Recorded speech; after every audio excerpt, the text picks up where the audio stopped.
ನಮ್ಮ ಭಾರತದಲ್ಲಿ food products ಮೇಲೆ ಕಲರ್ ಕೋಡಿಂಗ್ಸ್ ಇರ್ತವೆ. ಹೀಗೆ ಕೆಲ ಪ್ಯಾಕೆಟ್ಸ್ ಮೇಲೆ ಹಸಿರು ಬಣ್ಣ, ಕೆಲ ಪ್ಯಾಕೆಟ್ಸ್ ಮೇಲೆ ತ್ರಿಭುಜ ಆಕಾರದಲ್ಲಿ ಕೆಂಪು ಬಣ್ಣ, ಇನ್ನು ಕೆಲ ಪ್ಯಾಕೆಟ್ಸ್ ಮೇಲೆ ಹಸಿರು ಬಣ್ಣದಲ್ಲಿ ವಿ ಶೇಪ್ ಇರುತ್ತೆ. ಆದ್ರೆ ಇವುಗಳ ಅರ್ಥವೇನು ಗೊತ್ತಾ? ನಮ್ಮ ದೇಶದಲ್ಲಿ ಎಲ್ಲಾ ಧರ್ಮಕ್ಕೆ ಸೇರಿದ ಜನರು ನಿವಾಸಿಸ್ತಾರೆ. ಇವರಲ್ಲಿ ಕೆಲವರು ಸಸ್ಯಾಹಾರಿಗಳು, ಕೆಲವರು ಮಾಂಸಾಹಾರಿಗಳು ಇರ್ತಾರೆ.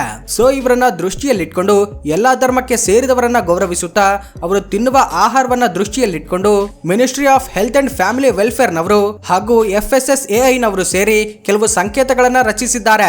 ಈ ಸಂಕೇತಗಳು ನಾವು ತಿನ್ನುವ ಫುಡ್ ಪ್ರಾಡಕ್ಟ್ಸ್ ಮೇಲೆ ಇರ್ತವೆ. ಫುಡ್ ಪ್ಯಾಕೆಟ್ಸ್ ಮೇಲೆ ಈ ರೀತಿ ಹಸಿರು ಬಣ್ಣದ ಸಂಕೇತ ಇದ್ರೆ ಆ ಫುಡ್ ಪ್ರಾಡಕ್ಟ್ ಸಸ್ಯಾಹಾರಿ ಅಂತ, ಅದನ್ನ ಕೇವಲ ಸಸ್ಯಾಹಾರಿ ಪದಾರ್ಥಗಳಿಂದ ತಯಾರಿಸಿದ್ದಾರೆ ಅಂತ ಅರ್ಥ. ಅದೇ ರೀತಿ ಪ್ಯಾಕೆಟ್ ಮೇಲೆ ಕೆಂಪು ಬಣ್ಣ ಇದ್ರೆ ಅದು ನಾನ್ ವೆಜಿಟೇರಿಯನ್, ಅಂದ್ರೆ ಆ ಫುಡ್ ಪ್ರಾಡಕ್ಟ್ ನ ಮಾಂಸಾಹಾರಿ ಪದಾರ್ಥಗಳಿಂದ ತಯಾರಿಸಿದ್ದಾರೆ ಅಂತ ಅರ್ಥ.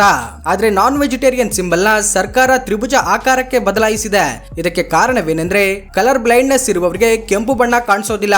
ಸೊ ಇವರು ತ್ರಿಭುಜ ಆಕಾರವನ್ನ ನೋಡಿ ನಾನ್ ವೆಜ್ ಅಂತ ಗುರುತಿಸಲು ಸಹಾಯವಾಗುತ್ತೆ ಅಂತ ಇದನ್ನ ಬದಲಾಯಿಸಿದ್ದಾರೆ. ಹಾಗೆ ಇನ್ನು ಕೆಲವರು ಮಾಂಸಾಹಾರಿ ಒಂದೇ ಅಲ್ಲದೆ ಪ್ರಾಣಿಗಳಿಂದ ಬಂದ ಯಾವ ಪದಾರ್ಥವನ್ನು ತಿನ್ನೋದಿಲ್ಲ, ಅಂದ್ರೆ ಹಾಲು, ಮೊಸರು, ತುಪ್ಪದಂತಹ ಪದಾರ್ಥಗಳನ್ನ ತಿನ್ನೋದಿಲ್ಲ. ಇಂಥವರನ್ನ ವೇಗಾನ್ಸ್ ಅಂತ ಕರೀತಾರೆ. ಇವರು ತರಕಾರಿ, ಸೊಪ್ಪು, ಹಣ್ಣು, ಹಂಪಲುಗಳನ್ನ ಮಾತ್ರ ತಿಂತಾರೆ. ಸೊ ಇಂಥವರಿಗಾಗಿ ವಿ ಶೇಪ್ ನಲ್ಲಿ ಹಸಿರು ಬಣ್ಣದ ಸಂಕೇತವನ್ನ ಇರಿಸಿದ್ದಾರೆ. ಈ ಸಂಕೇತವನ್ನ ನೋಡಿ ಅದರಲ್ಲಿ ಪ್ರಾಣಿಗಳಿಂದ ಬಂದ ಯಾವ ಪದಾರ್ಥವೂ ಇರೋದಿಲ್ಲ ಅಂತ ಅವರು ಗುರುತಿಸಬಹುದು. ಫ್ರೆಂಡ್ಸ್, ನೀವೆಂದಾದ್ರೂ ಗಮನಿಸಿದ್ರೆ ಕೆಲ ಬಾಗಿಲುಗಳಿಗಿರುವ ಹ್ಯಾಂಡಲ್ಸ್ ಮತ್ತು ನಾಬ್ಸ್ ನ ಬ್ರಾಸ್ ಮೆಟೀರಿಯಲ್ ಅಂದ್ರೆ ಹಿತ್ತಾಳೆಯಿಂದ ತಯಾರಿಸಿರ್ತಾರೆ. ಆದ್ರೆ ಇದಕ್ಕೆ ಕಾರಣವೇನು, ಇವುಗಳಿಂದ ಉಪಯೋಗವೇನು ಗೊತ್ತಾ? ಈ ರೀತಿ ಡೋರ್ ಹ್ಯಾಂಡಲ್ಸ್ ನ ಹಿತ್ತಾಳೆಯಿಂದ ತಯಾರಿಸಲು ಒಂದು ವೈಜ್ಞಾನಿಕ ಕಾರಣವಿದೆ. ಅದೇನೆಂದ್ರೆ 80 ಮತ್ತು 90ನೇ ದಶಕದಲ್ಲಿ ಹಿತ್ತಾಳೆ ತುಂಬಾ ಪಾಪ್ಯುಲರ್ ಆಗಿತ್ತು. ಸಾಮಾನ್ಯವಾಗಿ ಹಿತ್ತಾಳೆಯನ್ನ ತಾಮ್ರ ಮತ್ತು ಜಿಂಕ್ ನಿಂದ ತಯಾರಿಸ್ತಾರೆ. ಇವೆರಡು ಮಿಶ್ರಣಗಳ ಕಾರಣದಿಂದ ಬ್ರಾಸ್ ಮೆಟೀರಿಯಲ್ ಆಂಟಿ ಮೈಕ್ರೋಬಯಲ್ ಆಗಿ ಕೆಲಸ ಮಾಡುತ್ತೆ. ಅಂದ್ರೆ ಹಾನಿಕರವಾದ ಬ್ಯಾಕ್ಟೀರಿಯಾಗಳನ್ನ ಕೊಂದು ಹ್ಯಾಂಡಲ್ಸ್ ಮೇಲೆ ಬ್ಯಾಕ್ಟೀರಿಯಾಗಳು, ಸೂಕ್ಷ್ಮ ಜೀವಿಗಳು ಬೆಳೆಯದಂತೆ ತಡೆಗಟ್ಟುತ್ತೆ. ಇದರಿಂದ ನಾವು ಬಾಗಿಲಿನ ಗಡಿಯನ್ನ ಬಳಸುವಾಗ ಒಬ್ಬರಿಂದ ಮತ್ತೊಬ್ಬರಿಗೆ ಬ್ಯಾಕ್ಟೀರಿಯಾಗಳು ಹರಡೋದಿಲ್ಲ ಮತ್ತು ಇವು ಬೇಗ ತುಕ್ಕು ಹಿಡಿಯೋದಿಲ್ಲ. ಕೂದಲನ್ನ ನುಂಗಿದ್ರೆ ಏನಾಗುತ್ತೆ? ಸಾಮಾನ್ಯವಾಗಿ ನಾವು ಆಹಾರವನ್ನ ತಿನ್ನುವಾಗ ಆಗಾಗ ಕೆಲವೊಂದು ಕೂದಲನ್ನ ಗೊತ್ತಿಲ್ಲದೇನೆ ನುಂಗಿ ಬಿಡ್ತೇವೆ. ಆದ್ರೆ ಹೀಗೆ ನುಂಗಿದ ಕೂದಲು ಏನಾಗುತ್ತೆ, ಅದು ಎಲ್ಲಿಗೆ ಹೋಗುತ್ತೆ, ಇದರಿಂದ ನಮ್ಗೆ ಏನಾದ್ರೂ ತೊಂದರೆಯಾಗುತ್ತಾ ಅನ್ನೋದನ್ನ ಈಗ ತಿಳಿದುಕೊಳ್ಳೋಣ ಬನ್ನಿ. ನಮ್ಮ ಕೂದಲಲ್ಲಿ 97% ನಷ್ಟು ಕೆರಟಿನ್ ಎಂಬ ಪ್ರೋಟೀನ್ ಇರುತ್ತೆ. ಈ ಕೆರಟಿನ್ ಪ್ರೋಟೀನ್ ನಮ್ಮ ಜೀರ್ಣಾಂಗ ವ್ಯವಸ್ಥೆಯಲ್ಲಿ ಜೀರ್ಣವಾಗಬೇಕಾದ್ರೆ 100 ಡಿಗ್ರಿ ಸೆಲ್ಸಿಯಸ್ ನಷ್ಟು ತಾಪಮಾನ ಇರುವ ಆಸಿಡ್ಸ್ ಬಿಡುಗಡೆಯಾಗಬೇಕು. ಆದ್ರೆ ನಮ್ಮ ದೇಹದಲ್ಲಿ ಇಷ್ಟು ತಾಪವುಳ್ಳ ಆಸಿಡ್ಸ್ ಇರೋದಿಲ್ಲ. ಇದರಿಂದ ಕೂದಲು ಜೀರ್ಣವಾಗೋದಿಲ್ಲ. ಇದು ನಮ್ಮ ಮಲದ ಮೂಲಕ ಹೊರಗಡೆ ಬಂದು ಬಿಡುತ್ತೆ. ಆದ್ರೆ ಆಗಾಗ ಈ ರೀತಿ ಚಿಕ್ಕ ಕೂದಲನ್ನ ನುಂಗಿದ್ರೆ ಏನೂ ಆಗೋದಿಲ್ಲ. ಆದ್ರೆ ಪದೇ ಪದೇ ಪ್ರತಿದಿನ ಕೂದಲು ಹೊಟ್ಟೆ ಒಳಗಡೆ ಹೋಗ್ತಾ ಇದ್ರೆ ಹೊಟ್ಟೆಯಲ್ಲಿ ಅವು ಬ್ಲಾಕ್ ಆಗ್ತವೆ. ಇಂತಹ ಕಂಡೀಷನ್ ನ ಟ್ರೈಕೋವೇಸರ್ ಅಂತ ಕರೀತಾರೆ. ಈ ಕಂಡೀಷನ್ ಇಂದ ಸೈಕಿಯಾಟ್ರಿಕ್ ಡಿಸಾರ್ಡರ್ಸ್, ಹೊಟ್ಟೆ ನೋವು ಮತ್ತು ವಾಂತಿ ಉಂಟಾಗ್ತವೆ. ನಮ್ಮ ದೇಶದಲ್ಲಿ ಬಳಸುವ ಫೋನ್ ನಂಬರ್ಸ್ ಅಲ್ಲಿ 10 ನಂಬರ್ಗಳೇ ಯಾಕಿರ್ತವೆ? ನಮ್ಮ ಕಂಟ್ರಿ ಕೋಡ್ +91 ತೆಗೆದ್ರೆ ಫೋನ್ ನಂಬರ್ ಅಲ್ಲಿ 10 ನಂಬರ್ಸ್ ಮಾತ್ರ ಇರ್ತವೆ. ಆದ್ರೆ ಇದಕ್ಕೆ ಕಾರಣವೇನು ಗೊತ್ತಾ? ಫೋನ್ ನಂಬರ್ ಅನ್ನೋದು ಒಂದು ದೇಶದ ಜನಸಂಖ್ಯೆಯ ಮೇಲೆ ಆಧಾರವಾಗಿರುತ್ತೆ. ದೇಶದಲ್ಲಿ ಜನಸಂಖ್ಯೆ ಕಡಿಮೆ ಇದ್ರೆ ಫೋನ್ ನಂಬರ್ ಡಿಜಿಟ್ಸ್ ಕೂಡ ಕಡಿಮೆ ಇರ್ತವೆ. ಒಂದು ವೇಳೆ ಹೆಚ್ಚು ಜನಸಂಖ್ಯೆ ಇದ್ರೆ ಫೋನ್ ನಂಬರ್ ಡಿಜಿಟ್ಸ್ ಹೆಚ್ಚಾಗ್ತವೆ. ಉದಾಹರಣೆಗೆ ಒಂದು ಫೋನ್ ನಂಬರ್ ಅನ್ನ ಸಿಂಗಲ್ ಡಿಜಿಟ್ ಫೋನ್ ನಂಬರ್ ಆಗಿ ಕೊಡಬೇಕು ಅಂತ ಅಂದುಕೊಂಡ್ರೆ ಆಗ 0 ಇಂದ 9 10 ನಂಬರ್ಸ್ ಮಾತ್ರ ಸಿಗ್ತವೆ. ಸೊ ಈ ಸಿಂಗಲ್ ಡಿಜಿಟ್ ಇರುವ ಫೋನ್ ನಂಬರ್ ನ 10 ಜನರಿಗೆ ಮಾತ್ರ ಕೊಡಲು ಸಾಧ್ಯವಾಗುತ್ತೆ. ಒಂದು ವೇಳೆ ಫೋನ್ ನಂಬರ್ ಅಲ್ಲಿ 2 ಡಿಜಿಟ್ ಇರಬೇಕು ಅಂತ ಅಂದುಕೊಂಡ್ರೆ ಆಗ ಆ ನಂಬರ್ ನ 100 ಜನರಿಗೆ ಮಾತ್ರ ಕೊಡಲು ಸಾಧ್ಯವಾಗುತ್ತೆ. ಇದೇ ರೀತಿ 3 ಡಿಜಿಟ್ಸ್ ಇರುವ ಫೋನ್ ನಂಬರ್ ನ 1000 ಜನರಿಗೆ, 4 ಇದ್ರೆ 10,000 ಜನರಿಗೆ ಮತ್ತು 9 ಇದ್ರೆ 100 ಕೋಟಿ ಜನರಿಗೆ ಕೊಡಬಹುದು. ಆದ್ರೆ ನಮ್ಮ ದೇಶದ ಜನಸಂಖ್ಯೆ ಈಗ 140 ಕೋಟಿಯಾಗಿದೆ. ಸೊ 9 ನಂಬರ್ ಸರಿ ಹೋಗೋದಿಲ್ಲ. ಇದಕ್ಕೋಸ್ಕರ ಟೆಲಿಕಮ್ಯುನಿಕೇಶನ್ ಡಿಪಾರ್ಟ್ಮೆಂಟ್ ನವರು 10 ನಂಬರ್ಸ್ ನ ಸೆಟ್ ಮಾಡಿದ್ದಾರೆ. ಸೊ ಈ 10 ನಂಬರ್ಸ್ ನಿಂದ 1000 ಕೋಟಿ ಜನರಿಗೆ ನಂಬರ್ಸ್ ನ ಕೊಡಬಹುದು. ಆದ್ರೆ ಪ್ರಾರಂಭದಲ್ಲಿ 9 ಸೀರೀಸ್ ಇಂದ ಫೋನ್ ನಂಬರ್ಸ್ ಇರ್ತಿದ್ವು. ಈ 9 ಸೀರೀಸ್ ಕಂಪ್ಲೀಟ್ ಆಗಿದ್ದರಿಂದ 8 ಸೀರೀಸ್ ನಿಂದ ಪ್ರಾರಂಭಿಸ್ತಾರೆ. ಆದ್ರೆ ಇವನು ಖಾಲಿಯಾಗಿ 7 ಮತ್ತು 6 ಸೀರೀಸ್ ಬಂದಿವೆ. ಇದೇ ರೀತಿ ಮುಂದೆ 1 ಮತ್ತು 0 ದಿಂದ ಪ್ರಾರಂಭವಾಗುವ ಫೋನ್ ನಂಬರ್ಸ್ ಬರುತ್ತವೆ. ಪಾದಗಳಿಗೆ ಕ್ರಾಕ್ಸ್ ಯಾಕೆ ಏರ್ಪಡ್ತವೆ? ಪಾದಗಳಿಗೆ ಕ್ರಾಕ್ಸ್ ಏರ್ಪಡಲು ಅನೇಕ ಕಾರಣಗಳಿವೆ. ಅವುಗಳಲ್ಲಿ ಮುಖ್ಯವಾದದ್ದು ಡ್ರೈ ಸ್ಕಿನ್. ನಾವು ತಣ್ಣನೆಯ ವಾತಾವರಣದಲ್ಲಿದ್ದಾಗ ಅಥವಾ ನಮ್ಮ ದೇಹದಲ್ಲಿ ಬೇಕಾದಷ್ಟು ನೀರಿನಾಂಶ ಇಲ್ಲದೆ ಇದ್ದಾಗ ದೇಹ ಡಿಹೈಡ್ರೇಟ್ ಆಗಿ ಚರ್ಮ ಡ್ರೈ ಆಗಿ ಬದಲಾಗುತ್ತೆ. ಹಾಗೇನೆ ನಮ್ಮ ದೇಹದ ಭಾರವೆಲ್ಲ ಪಾದಗಳ ಮೇಲೆ ಬೀಳೋದ್ರಿಂದ ಡ್ರೈ ಸ್ಕಿನ್ ತನ್ನ ನ್ಯಾಚುರಲ್ ಸ್ಟ್ರಕ್ಚರ್ ನ ಕಳೆದುಕೊಂಡು ಕ್ರ್ಯಾಕ್ಸ್ ಏರ್ಪಡ್ತವೆ. ಎರಡನೆಯದ್ದು ಸ್ಟ್ಯಾಂಡಿಂಗ್. ಸರಿಯಾದ ಪಾದರಕ್ಷೆಗಳಿಲ್ಲದೆ ಹೆಚ್ಚು ಹೊತ್ತು ನಿಂತುಕೊಂಡ್ರು ಕೂಡ ಈ ರೀತಿ ಕ್ರ್ಯಾಕ್ಸ್ ಏರ್ಪಡ್ತವೆ. ಹಾಗೇನೆ obesity, poor food hygiene, skin disease ನಿಂದ ಕೂಡ ಕ್ರ್ಯಾಕ್ಸ್ ಏರ್ಪಡ್ತವೆ.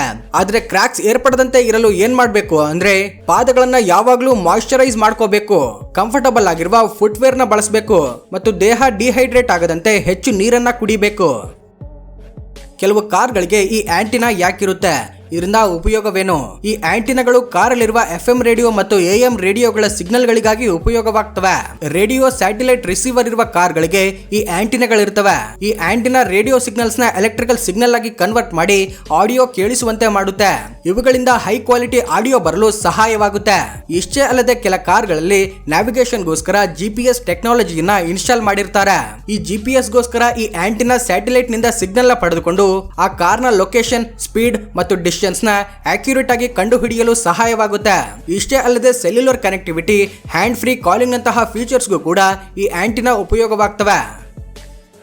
ಫ್ರೆಂಡ್ಸ್, ನೀವು ಅನೇಕ ಸ್ಥಳಗಳಲ್ಲಿ ಇಂತಹ ವಾಟರ್ ಟವರ್ಸ್ ನೋಡಿರ್ತೀರಾ. ಆದ್ರೆ ಈ ವಾಟರ್ ಟವರ್ಸ್ ನ ಅಷ್ಟು ಎತ್ತರದಲ್ಲಿ ಯಾಕೆ ಕಟ್ಟಿರ್ತಾರೆ? ಇವುಗಳಿಂದ ಉಪಯೋಗವೇನು ಗೊತ್ತಾ? ನಮಗೆ ಕುಡಿಯುವ ನೀರು ಎರಡು ವಿಧಗಳಲ್ಲಿ ಸಿಗುತ್ತೆ. ಒಂದು ಸರ್ಫೇಸ್ ವಾಟರ್, ಮತ್ತೊಂದು ಗ್ರೌಂಡ್ ವಾಟರ್.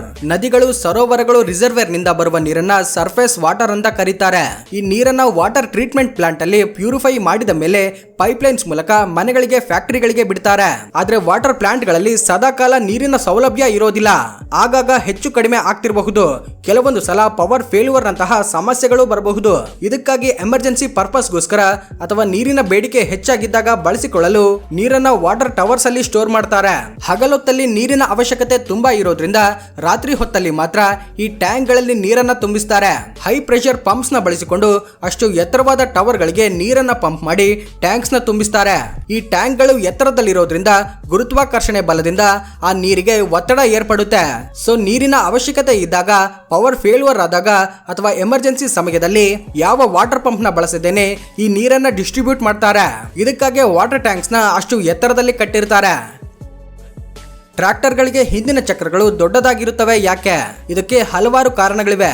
ಅವೇನೆಂದ್ರೆ ಟ್ರ್ಯಾಕ್ಟರ್ಗಳು ಹೆಚ್ಚಾಗಿ ಕೆಸರುಗಳಲ್ಲಿ, ಹೊಲಗದ್ದೆಗಳಲ್ಲಿ ಓಡಾಡ್ತವೆ. ನೀವೆಂದಾದ್ರೂ ಗಮನಿಸಿದ್ರೆ ಕಾರ್ಗಿರುವ ಚಿಕ್ಕ ಚಕ್ರಗಳಿಂದ ಆ ಕಾರ್ ಕೆಸರಲ್ಲಿ ಚಲಿಸುವಾಗ ಸಿಕ್ಕಿಕೊಳ್ಳುತ್ತೆ. ಆ ಕೆಸರಿಂದ ಅದು ಅಷ್ಟು ಸುಲಭವಾಗಿ ಹೊರಬರೋದಿಲ್ಲ. ಆದ್ರೆ ಅದೇ ದೊಡ್ಡ ಚಕ್ರಗಳಾದ್ರೆ ಕೆಸರಲ್ಲಿ ಸಿಕ್ಕಿಕೊಳ್ಳೋದಿಲ್ಲ. ಅದೇ ರೀತಿ ಟ್ರ್ಯಾಕ್ಟರ್ಗಿರುವ ದೊಡ್ಡ ಚಕ್ರಗಳು ಕೆಸರಲ್ಲಿ ಸಿಕ್ಕಿಕೊಳ್ಳದೆ ಚಲಿಸುತ್ತವೆ. ಈ ಟೈರ್ ಗಳಿಗಿರುವ ಗ್ರಿಪ್ ಪ್ಯಾಡ್ ಗಳು ನೆಲದಲ್ಲಿ ಜಾರದಂತೆ ಚಲಿಸಲು ಸಹಾಯವಾಗ್ತವೆ ಮತ್ತು ಟ್ರ್ಯಾಕ್ಟರ್ಗಳು ಹಿಂದೆಯಿಂದ ಭಾರವಾದ ವಸ್ತುಗಳನ್ನ, ಮಷಿನ್ ಗಳನ್ನ ಎಳಿತವೆ. ಈ ಭಾರದಿಂದ ಟ್ರ್ಯಾಕ್ಟರ್ಗಳು ಮಣ್ಣಲ್ಲಿ, ಕೆಸರಲ್ಲಿ ಸಿಕ್ಕಿಕೊಳ್ಳದಂತೆ ಇರಲು ಈ ದೊಡ್ಡ ಟೈರ್ ಸಹಾಯವಾಗ್ತವೆ. ಇದಕ್ಕೆ ಮತ್ತೊಂದು ಕಾರಣ ಏನೆಂದ್ರೆ ಟ್ರ್ಯಾಕ್ಟರ್ ಗಳಿಗೆ ಮುಂದಿನ ಭಾಗದಲ್ಲಿ ಹೆವಿ ಅಂಡ್ ಪವರ್ಫುಲ್ ಆದ ಇಂಜಿನ್ ಇರುತ್ತೆ. ಸೊ ಟ್ರ್ಯಾಕ್ಟರ್ ತೂಕವನ್ನ ಎಳೆಯುವಾಗ ಈ ದೊಡ್ಡ ಟೈರ್ ಸಮಾನವಾಗಿ ತೂಕವನ್ನ ಡಿಸ್ಟ್ರಿಬ್ಯೂಟ್ ಮಾಡ್ತವೆ. ಇದರಿಂದ ಟ್ರ್ಯಾಕ್ಟರ್ ಈ ತೂಕವನ್ನ ಎಳೆಯಲು ಮುಂದೆ ಇರುವ ವೀಲ್ಸ್ ನ ರೈಸ್ ಮಾಡುವ ಅವಶ್ಯಕತೆ ಬೀಳೋದಿಲ್ಲ. ಮತ್ತು ಮುಂದಿನ ಚಕ್ರಗಳು ಚಿಕ್ಕದಾಗಿರಲು ಕಾರಣವೇನೆಂದ್ರೆ ಈ ಚಿಕ್ಕ ಟೈರ್ ಗಳಿಂದ ಟ್ರ್ಯಾಕ್ಟರ್ ನ ಸುಲಭವಾಗಿ ಟರ್ನ್ ಮಾಡಲು ಇವು ಸಹಾಯವಾಗ್ತವೆ ಮತ್ತು ಟ್ರ್ಯಾಕ್ಟರ್ ಡ್ರೈವರ್ಗೆ ಮುಂದೆ ಹಾಗೂ ಸೈಡ್ ಅಲ್ಲಿರುವ ಪ್ರದೇಶವನ್ನ ನೋಡಲು ಅನುಕೂಲವಾಗುತ್ತೆ. ಈ ವಿಡಿಯೋದಿಂದ ನೀವೇನಾದ್ರೂ ಹೊಸ ವಿಷಯ ಕಲಿತುಕೊಂಡಿದ್ರೆ ಈ ವಿಡಿಯೋನ ಲೈಕ್ ಮಾಡಿ, ಶೇರ್ ಮಾಡಿ. ಈ ರೀತಿ ಮತ್ತಷ್ಟು ವಿಡಿಯೋಗಳನ್ನ ನೋಡಲು ನಮ್ಮ ಚಾನೆಲ್ ನ ಸಬ್ಸ್ಕ್ರೈಬ್ ಮಾಡ್ಕೊಳ್ಳಿ. Thank you for watching.